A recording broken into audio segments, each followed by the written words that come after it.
Most of the Punjab MPs from the Congress party will move a private member's bill to repeal all the three farm laws. This will show their solidarity and their commitment to farmers who are protesting.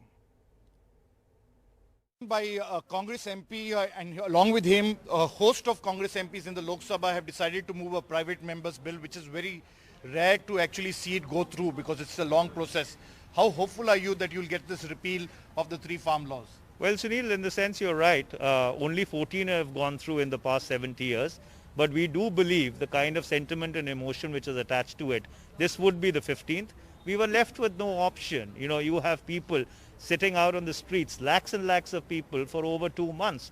You have a cussed and an insensitive government which is completely and absolutely not willing to see reason. And so therefore we were left with no option, and we would like to appeal to all our colleagues that the time has come for them to stand up and be counted.